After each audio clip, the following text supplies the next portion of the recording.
Биыл Қазақстан тәуелсіздігіне 30 жыл. Бұл біз үшін аса қастерлі, аса баянды, аса қасиетті мереке. Сонау 1991 жылы Қазақстан тәуелсіздігін жариялаған кезде біз бала едік. Бала болсақ та осы бір айтулы мерекені жан жүрегімізбен сезіндік. Ұқтық, үлкендердің сөзінен, оған дейін өзіміз оқыған мәліметтерден бұл күнді әр ұрпақ өзінше күткенін, аңсай күткенін сезіндік. Сол күннен бастап біз менің Қазақстаным деп жан жүрегіміз беріле ән шырқадық.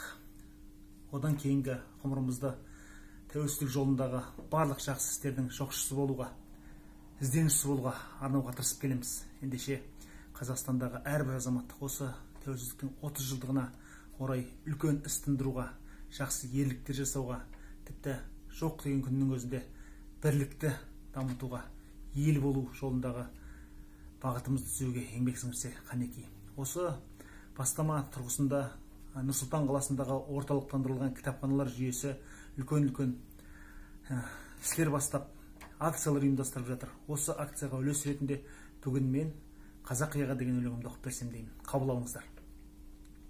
Қазақияға. Маған қайдан сен барда қайғы орнасын, бағымсың ғой, киемсің азат ұя, бүгін тасып жатқан мен сайран қошың, сенің мұңың қандай көп. Қазақия.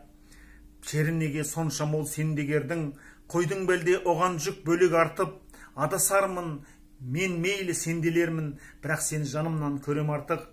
Әр тасыңды сүйемін, әр гүліңді, негосыны түйсіндім, сезіндім кеш, қазір менің жаным бар жаңғырулы, ерлігім бар сен үшін, өзім білмес.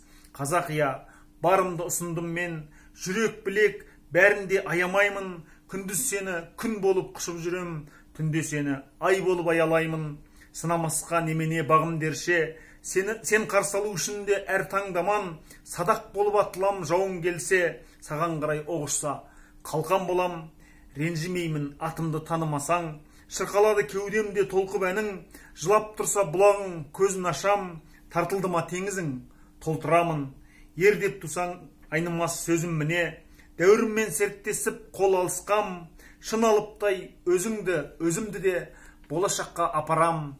Қазақстан. Рахмет.